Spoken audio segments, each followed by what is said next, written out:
আজকের এই বিক্ষোভ পরবর্তী সমাবেশ, যে সমাবেশের মূল কথা ছিল যে ঢাকার মিটফোর্ডে যেভাবে একজন মানুষকে যার নাম ছিল সোহাগ, যিনি ছিলেন ব্যবসায়ী, তার কাছে তাবেদারি করা হয়েছে। সে তাবেদা দেওয়ার কারণে একটি বিশেষ দল তার উপর আক্রমণ করেছে। আমরা দেখেছি সেই আয়ামে জাহেলিয়াত। এই আয়ামে জাহেলিয়াতের সময় যখন মানুষ অস্ত্র ছিল না, পাথর কেটে অস্ত্র তৈরি করতো, সেই প্রস্তর যুগের মতোই আমরা লক্ষ্য করেছি আমাদের এই ভাই তার বুকে পিঠে একের পর এক পাথর দিয়ে আঘাত করা হয়েছে। নিশ্চিত করার পরে এই লাশের উপর নৃত্য করা হয়েছে। আমরা পরিষ্কার ভাষায় বলতে চাই, জুলাই অভ্যুত্থান হয়েছিল, বাবা তার সন্তানকে নিয়ে এসেছিল, তার সন্তানের জীবনের নিরাপত্তা চায়।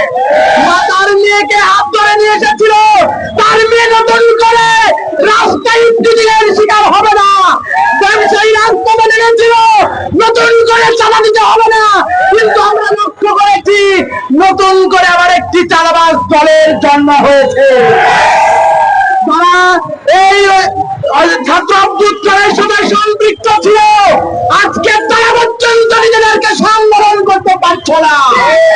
তারা বাংলাদেশে এমন কোথাও দেখাতে পারবে না ইসলামী ছাত্র শিবির কোন চাঁদাবাজি, কোন ধরনের উৎকর্ষ নিয়ে কোন মানুষের সাথে কোন ধরনের ডিল করেছে। আমরা লক্ষ্য করেছি এই চাঁদাবাজের দল এবং বৈষম্য বিরোধী ছাত্র আন্দোলনের নাম করে এই দুই চট্টগ্রাম চাঁদাবাজি করা হয়।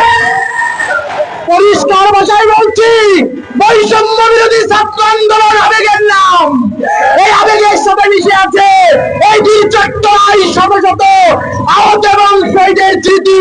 কেউ যদি এই বৈষম্য বিরোধী ছাত্র আন্দোলনের নামে চাঁদাবাজির জন্ম দিতে চায়, আমরা এই বৈষম্য বিরোধী ছাত্র আন্দোলনকে চট্টগ্রাম থেকে অবশ্যই আমরা বয়কট করবেন।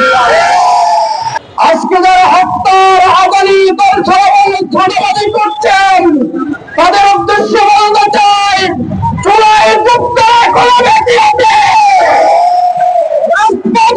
উত্তপ্ত হবে,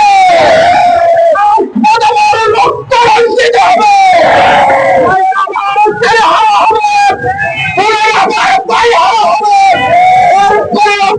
সন্ত্রাসীদেরকে এক সেকেন্ডের জন্য আমরা ছোট্ট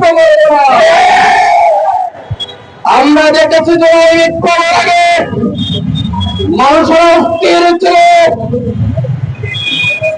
তারা কখন তাদের বাড়ি কোন হচ্ছে, তাদের ছেলে কোন হচ্ছে, ব্যবসায়ীর অস্থির কেউ কখন থানার দাবি করছে, আমাদের 15 আতঙ্কিত কখন সেই পুনরাদর্শিত হচ্ছে। আমরা স্বপ্নে দেখেছিলাম বাংলাদেশের মানুষেরা নিরাপদ থাকবে। আজকে কি বাংলাদেশের মানুষ নিরাপদ আছে? কোন ব্যবসায়ীকে আজকে নিরাপদ আছে? আমরা বলতে চাই, যারা এখনো এই কর্মকাণ্ড রেখেছেন তাদের দলকে বলতে চাই, তাদের নেতাদেরকে বলতে চাই, এসব নেতা কর্মীদেরকে বহিষ্কার করে পুলিশের কাছে সুবদ্ধ করতে হবে। কর্মকাণ্ড বন্ধ না করে আওয়ামী লীগের যেই পরিণত হয়েছে তার চেয়ে আরো কঠিন পরিণত হবে। আমরা বলতে চাই, 1 বছর পরে গেছে, এখনো জুলাই ঘোষণা করা হয় নাই। আমরা শুধুমাত্র 5 তারিখ পর্যন্ত অপেক্ষা করছি। যদি 5 তারিখের ভিতরে ঘোষণা করা না হয়, পুরো বাংলাদেশে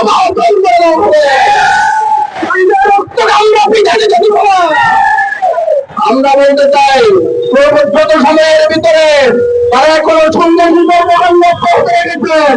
আমার বিশ্বাস আগামী দিনে বাংলাদেশের 16 কোটি মানুষের উত্তম জবাব দিবে।